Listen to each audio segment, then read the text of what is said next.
Oh, how the tables have turned! Yes, guys. I'm pretty sure everybody knew this was gonna happen, but I'm just gonna explain it in a little bit of detail right now. Basically, in 1.3, everybody is speculating that XIAO is going to be the first banner, and it kind of makes sense for the fact that once 1.3 launches, the Sea Lantern Festival happens, and aka his event's gonna happen, aka he should be released similar to how Albedo's event happened, and then he was the first thing to release in 1.2. So definitely we might be getting XIAO first, and Hutao might be at the end of the month, or you know, whenever she actually comes after the 18 day frame. But what does this mean? Since things have made a change of plans, everything has detoured, it's making me think about this right here. Since we get GANYU in literally like 10 days, basically, yeah, about 10 days for me from right now. This is pre-recorded, so it's gonna actually be 9 days. In 9 days, we get GANYU, which is January the 15th. And then, right after that, the first banner of February, which will be on February the 3rd, is going to be XIAO most likely. So this video is dedicated to who should you go for? The Cocoa Goat Milk or the Kirito XIAO Simp? Which one should you go for? In today's video, we are going to discuss this and explain exactly what you should go for, or you know, help you make a choice on what you should go for. What you want, what do you prefer? I'm going to help you get to your finalized answer so that you can summon for what you want. So anyway, let's go ahead and get into this video. But before we do, if you are new to the channel, make sure to smash that like button down below. Join the subscribers on the grind to 2,200. And also hit that bell down below to get all my notifications of my daily uploads when they're uploaded. But yeah, without further ado, let's go ahead and get into this banger video. Y'all already know how this goes. Risk Chan in the building. First things first, guys. I actually want to go over GANYU. It says live, meaning like it's like live. It's basically confirmed how she's going to be built and how she's going to have everything on her. But at the same time, I want you to still take everything with an assault, because everything could detour in these couple last days until her release, right? So things can detour, but as you do know, she's a 5-star cryo bow user. And yeah, she is beautiful. She is one of the, you know, half-bred adepti and whatnot. But anyway, here we go. Down here is her stat progression. Now, as you can see, she has pretty low HP when she goes level 90, but that's not really where it's at. She has really good at base attack, which is 335 when she's maxed out, and decent defense, even though it's on the kind of on the low side a little bit. And then her crit damage is where it's at. Now, this is good because, you know, crit damage normally starts at 50, as you can see, but she has an additional 38.4%. which is really, really good, meaning this sets up for a lot of crit rate builds, but you don't even need to worry about crit rate builds, and I'm going to explain exactly why. So as you can see, is this set right here. This is why I say that since our stat progression is now crit damage and it goes up to basically 88.4% once you get her to level 80 plus 90, this is what you want to go for, and this is the reason why. First, we have the 2-piece set, which has the cryo damage bonus of 15%, which is extremely good, right? That's going to be good because, you know, she used to have cryo damage on her stat progression, but they updated the character and now it's crit damage. But she's going to be doing tons of cryo damage, which sets her up for, you know, if she has a cryo damage bonus, it's going to be very beneficial to the character's kit. So now we have the 4-piece set where everything comes in, which is why I say you really don't need to build her on crit rate, because this is literally where it comes in. When a character attacks an enemy affected by cryo, their crit rate is increased by 20%. If the enemy is frozen, the crit rate is increased by an additional 20%. So basically, once you apply cryo to the enemy, boom, crit rate is increased by 20%. If you freeze the enemy, boom, crit rate is increased by another 20%. And that's not even including our passive, which also, let me show you, gives her more crit rate. As you can see, after firing a Frost Flake arrow, the crit rate of the next Frost Flake arrow and the resulting bloom effect is increased by 20% for 5 seconds. Meaning, if you freeze your enemy, they're inflicted with cryo, that means that's 40% increased crit rate from the Blizzard Strayer set, right? And then you're going to have an additional 20% since you used a Frost Flake arrow. So that's going to be a whopping 60% crit rate with no build. There's no main stat build for crit rate. You just have raw crit rate from the set bonus as well as her passive, right? So I feel like definitely you could focus everything you have onto building a crit damage build for GANYU.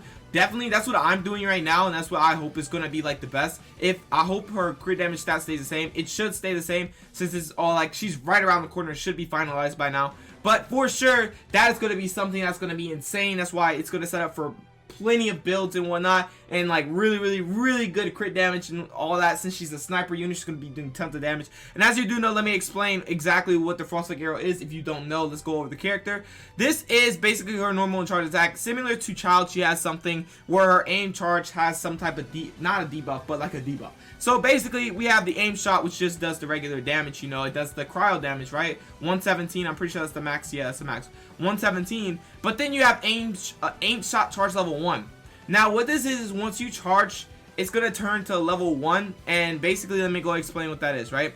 Charge level 1 fires off an icy arrow that deals cryo damage.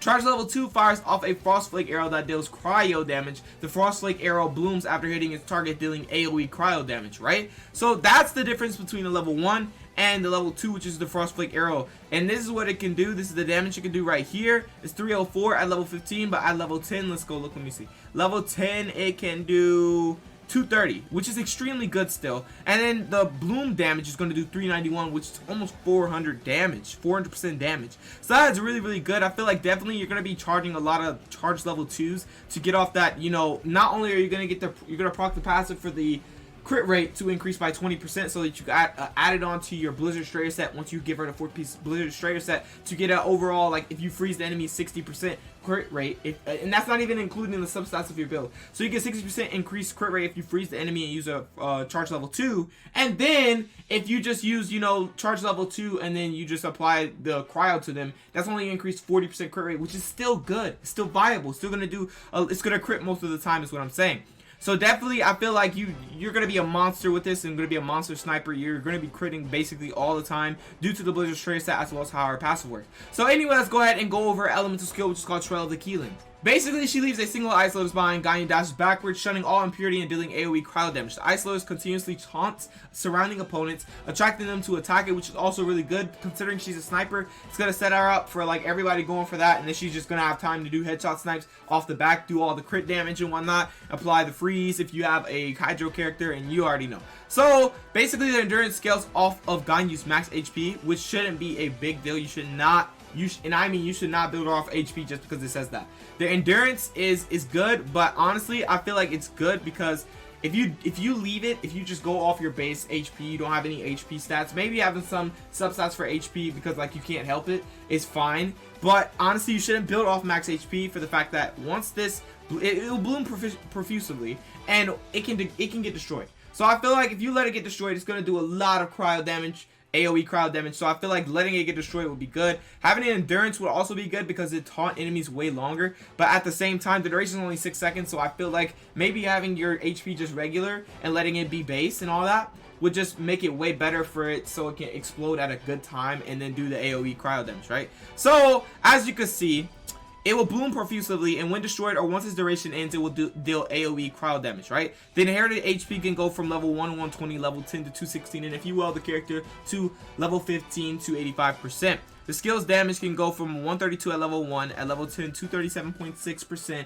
and at level 15 if you will the character 313.5%. The duration is 6 seconds, the cooldown is 10 seconds, which we are looking at a 4-second refresh on using this, which is not bad at all. So I feel like definitely that's going to be insane, having, you know, 4 seconds and then like, okay, I can use it again. That's actually a really good cooldown in my opinion, because you know, you do the math, right? It's going to stay there for 6 seconds, right? If it gets destroyed, then you're going to have to wait more seconds. But if it doesn't get destroyed and lasts a full 6 seconds, then you're going to have a 4-second cooldown until you can use it again, basically, right? So that's really good. I feel like the taunting is extremely good considering she's a sniper, and it will support the team really well as well if you have like some sort of team comp. If you, especially for like melt comp for melt or melt comp or super conduct comp for this team, but super conduct wouldn't be the best unless you have a sub DPS that does a lot of white damage, since super conduct only decreases the physical res. So anyway, like I was saying, we're at her elemental burst, which is called Celestial Shower, which actually looks way more different than we presumed. I'm going to show some footage of this right after I explain the character to go in detail on how our animations look, as well as we're going to do a GIAO, and then we're going to come to a conclusion on which is better,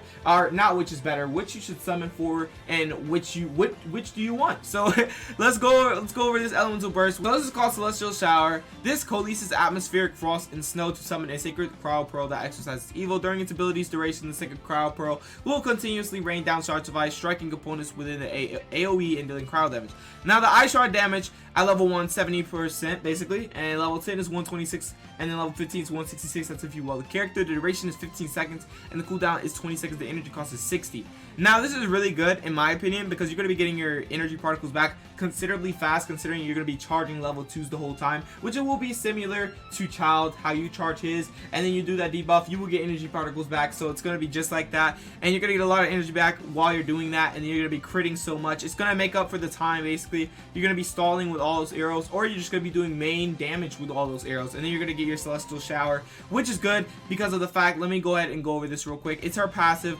Basically, once you're in the Celestial Shower, it's called Harmony Between Heaven and Earth. Celestial Shower will grant a 20% crowd damage bonus to active party members in the AoE, which in turn, if you have GANYU and you're by the Celestial Shower, you're gonna get that 20% increased crowd damage bonus, and that is good because having more crowd damage bonus to the character will increase the crowd damage, and you want as much crowd damage as possible on this character. Imagine more crowd damage plus crit rate and crit damage is just insane for a cryo character. And so definitely, I feel like this is going to be extremely good. Her kit is already extremely good. She has a build that's perfect for her, and a build that's going to make her crit rate skyrocket. She can have the most crit rate in the game, really. And it's insane to me because I feel like having just this raw crit rate and then being able to build the character based off of just crit damage, you don't have to worry about crit rate or anything because you have the Blizzard Strider 4-piece set, and then you have her passive which supports her crit rate as well. I feel like this unit is just an extreme sniper. It's going to do tons of damage with sniping, and so let's go ahead and go into her footage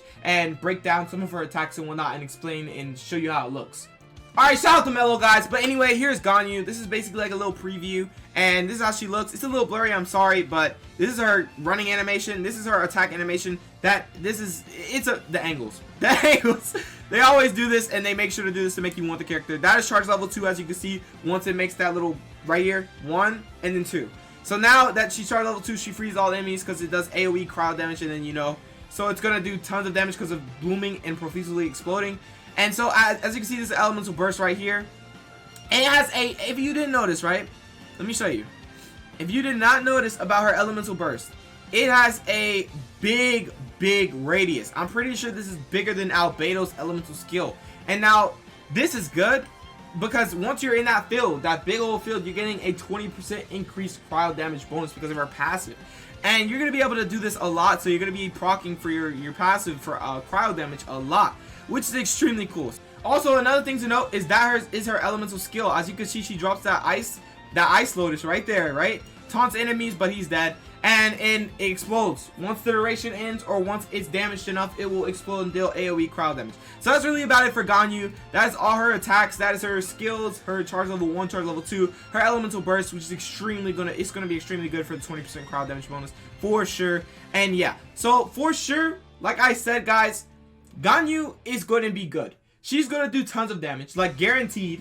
And if you have a really good build for her, which I went over the build guide, I will link it in the, I think I will link it in the white cards in the beginning of the video, between the 30-second mark and the 2 minutes and 30-second mark. I will link it, and you'll see a GANYU build. So you can definitely go off of that, because I feel like the Blizzard Strider set 4-piece is going to be insane on her. But people have other opinions and whatnot, so y'all let me know down in the comment section below what you think will be our best build and whatnot. But that's really about it for GANYU, and I feel like she is extremely going to be viable. She's going to be consistent, she's going to be viable, she's going to be a sniper unit, but she's not going to be for close quarter combats, which is not the best, considering, you know, you're probably going to have a lot of close quarter combat. But that's where our Ice Lotus comes in, and that's where our Ice Lotus taunts all the enemies and makes it to where she can be that sniper that she is destined to be, and doing all that crit damage and all that cryo damage and just destroying the field, right? So anyway, guys, let's go ahead and go over our boy XIAO. I know a lot of people have been waiting for this. Y'all are some XIAO simps. Y'all are some XIAO simps. I'm not even joking. So anyway, we have our boy XIAO, which is a 5-star pole arm animo user, as you all do know.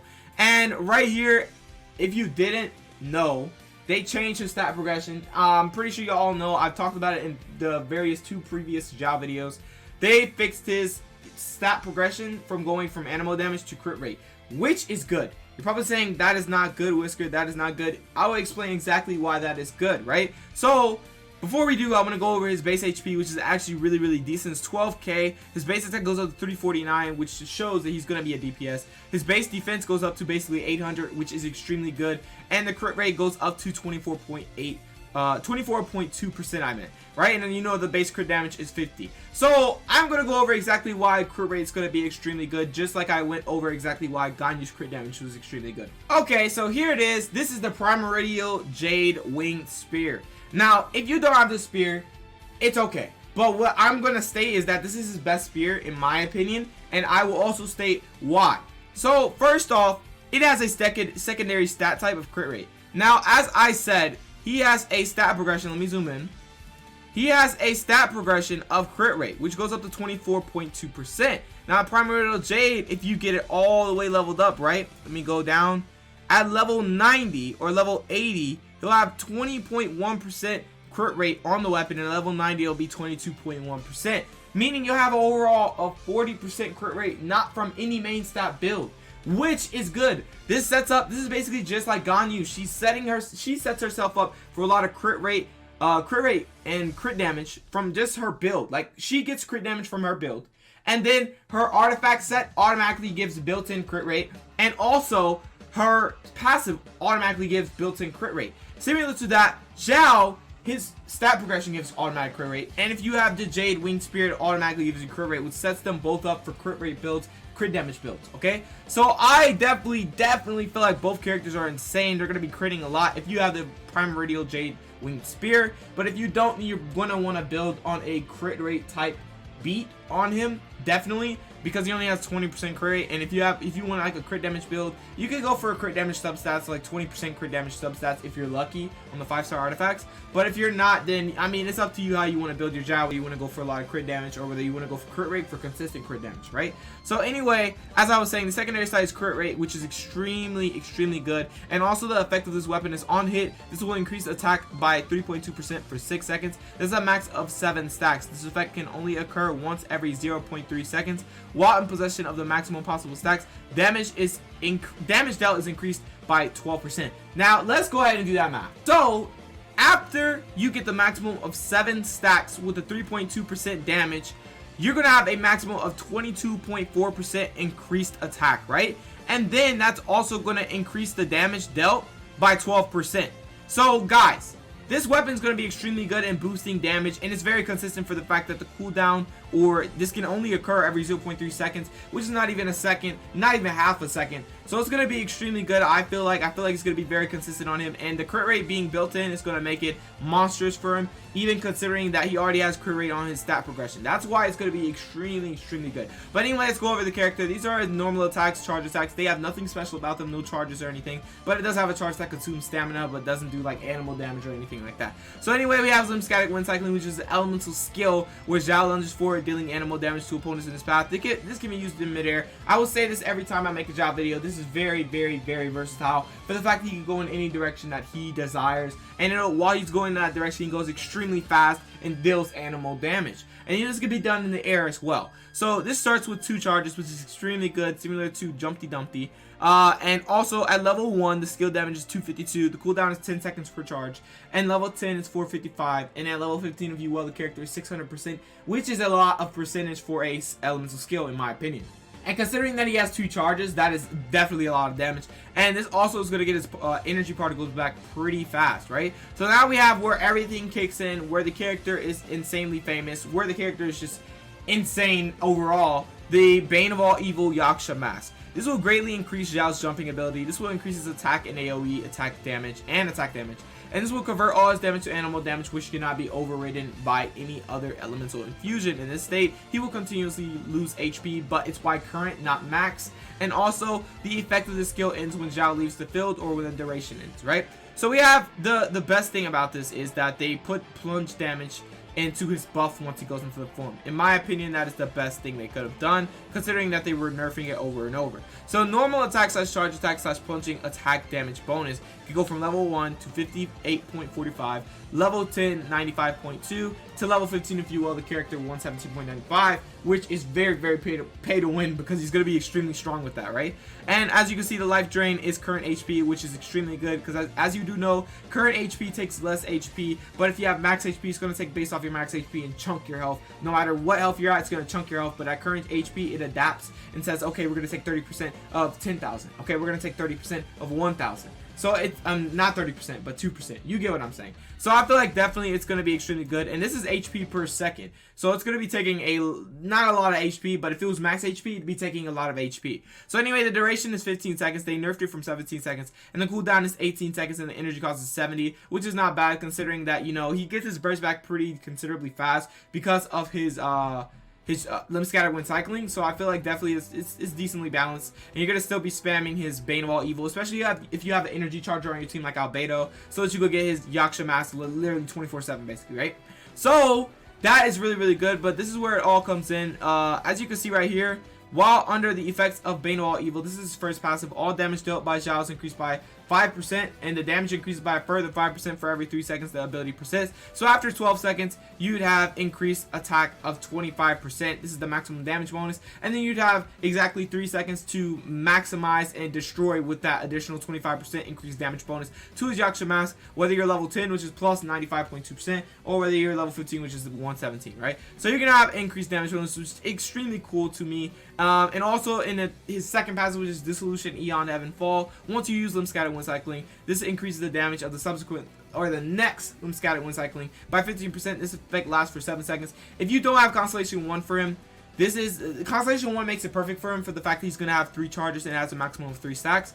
But if you don't have Constellation, fret not. You can time this and get the maximum stack of 3 if you time it correctly. And they buffed the time. It used to be 6 seconds, but now that it's 7 seconds, it makes it easier for players to time it and get the maximum damage bonus and maximum stack of 3. And gaining a new stack refreshes the effect's duration. So what I feel like definitely is both units are going to be crit monsters, especially if you have the Primordial Jade for this character. Even if you don't, if you put a main stat, or if you have substats of crit rate, if you get really, really lucky with, like, you know, plus 15% crit rate on your substats or whatnot, you're going to be extremely monstrous if you have a crit damage build for your XIAO. It's going to be insane. I love that he has built-in crit rate. It's going to make it way more viable, especially since, you know, also another thing to note is this is his plunge damage percentages, which come in hand once he goes into the Yaksha form. The low high plunge damage goes from, let me see, at level 10.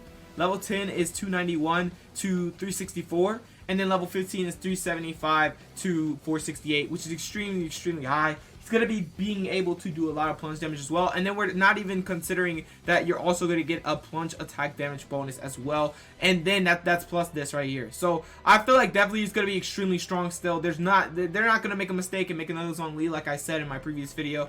They're not going to do that. He's going to be strong and he's going to be balanced out. Very balanced out. He's still going to do tons of damage and he's still going to be consistent. Alright, let's go ahead and go over XIAO's video, and then after we go over XIAO's video, we will go into detail on which you should go for.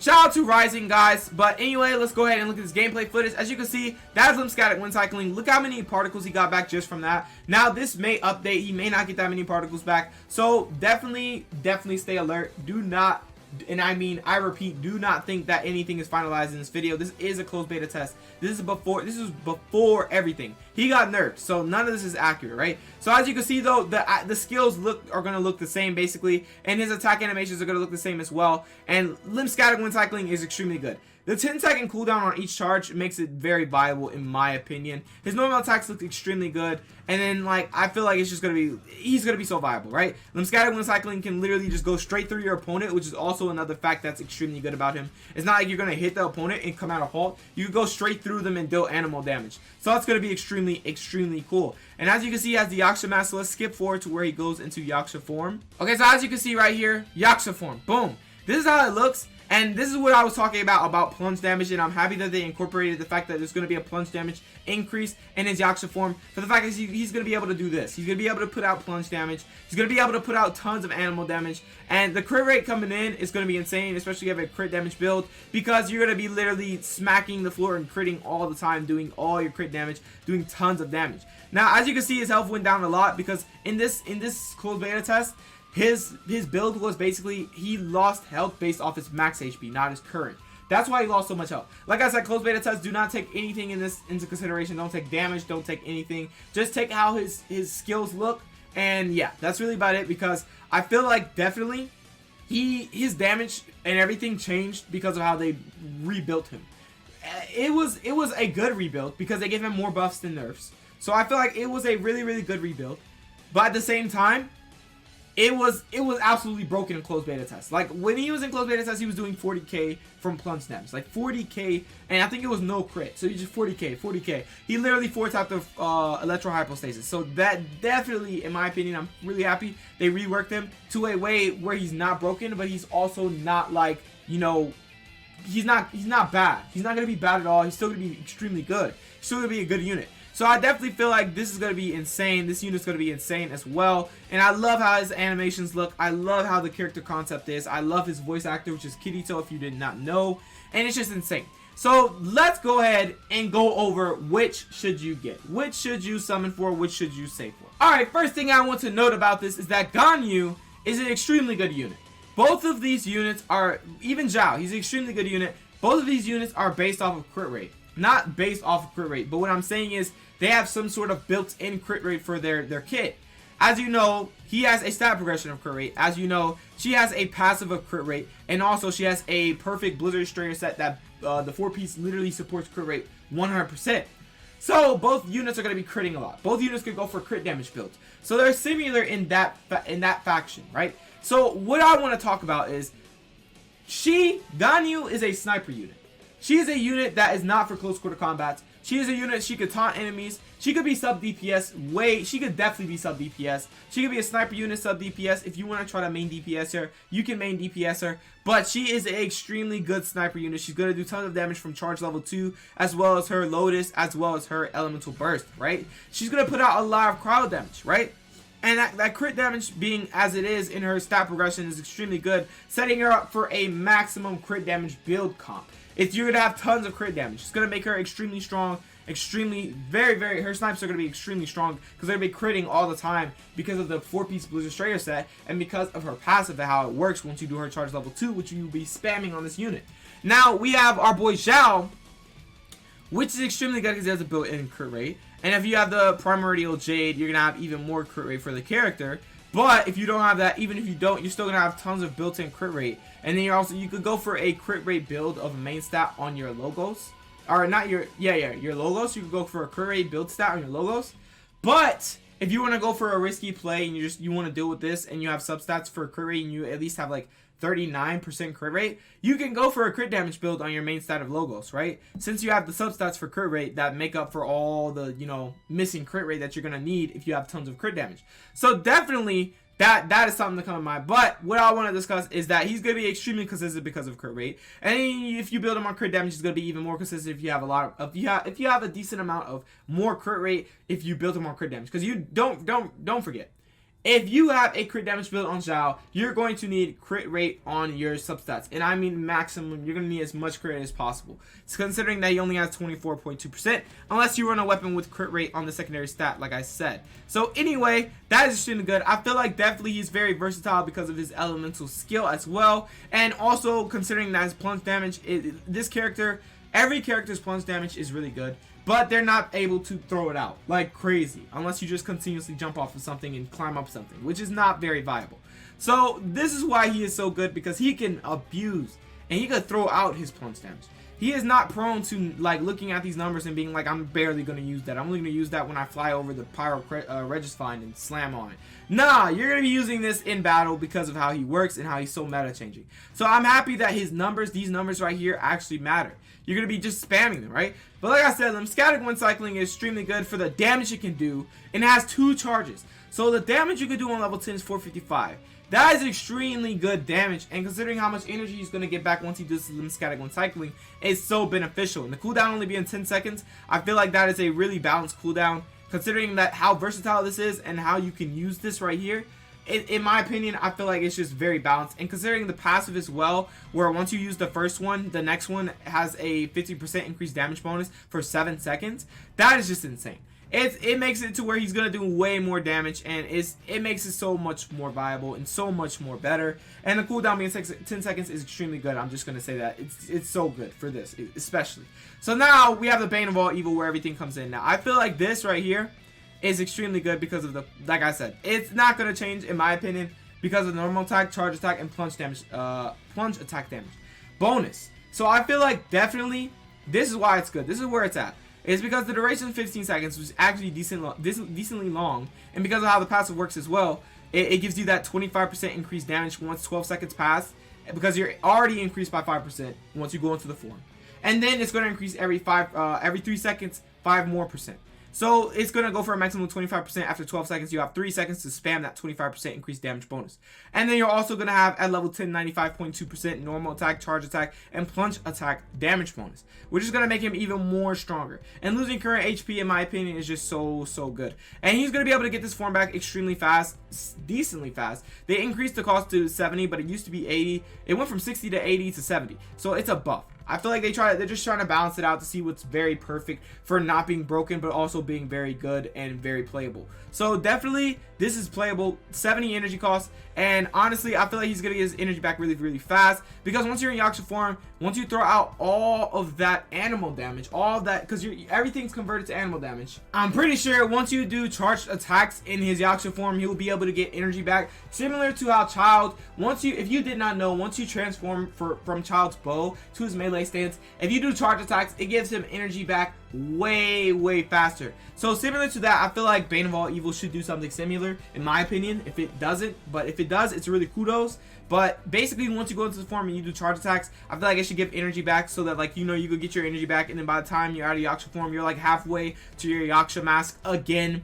And then you just use a couple of Static 1 cycling to boom, you have your Yaksha mask again. Or you can just run an energy battery like Albedo, like I said. It'll definitely just be more viable that way, probably. Especially considering that Albedo's a sub DPS. Once you smack his elemental skill out and then you put everybody in the field, you're just gonna do tons of damage, because that every 2 seconds he's gonna tick for damage, and it depends on his defense, how much damage he's going to do from his elemental skill. But also, if you have a lot of crit damage on your build for your Albedo and crit rate, he's going to do tons of damage either way. So I feel like definitely have him as an energy battery as well as a sub DPS for Xiao would be extremely beneficial for extra damage, and also for being the energy battery to get his Yaksha mask back extremely fast. But yeah, I feel like it's very good. Current HP is good. I feel like it's balanced. I feel like he's going to do tons of damage, and them incorporating plunge damage into it is extremely good. He's still going to be meta changing, and he's still going to be the unit that's everybody's going to want. So who should you opt for out of GANYU and out of Xiao? Who should you opt for, huh?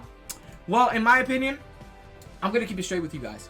Skip GANYU and go for Xiao, because he is still going to be an insane unit. This unit is not to be slept on. I feel like definitely he's still going to be meta breaking, and honestly, he's still going to be extremely good. The closed beta testers for 1.3 are not even doing that many complaints. So I feel like definitely, even though they can't do many complaints, because if they do, then it's going to leak some information, and then they're going to get fired, and you know how that goes. So anyway, but what I'm saying is, it's going to be good. I feel like they're not going to make another Zhongli mistake. I believe in MiHoYo. So for sure, I definitely feel opt for Xiao, because he's going to be extremely good. And this is for all my simps out there that were going for GANYU. You can still go for her if you need a cryo character for sure.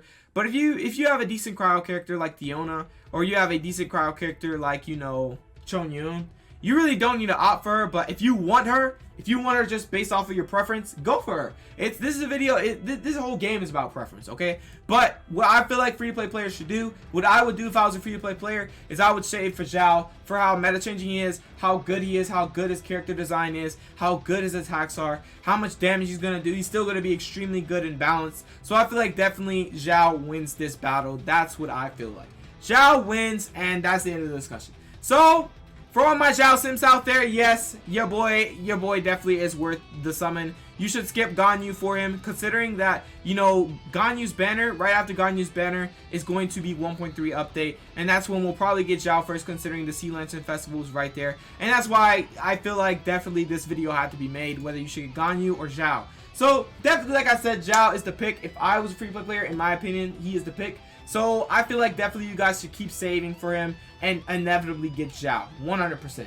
So anyway, guys, that's really about it for this video. I am very thankful to everybody who came out to watch this video, and I hope you did enjoy, and I hope this did help you come to a consensus about who you should summon for and why you should summon for them. So for sure, if it did, let me know down in the comment section below what you're going to do, who you're going to go for, and why you're going to go for them. But anyway, guys, that's really about it for this video. I appreciate everybody coming out to stop by and watch this, and I will catch you guys in the next video. I hope this helped you, and peace out.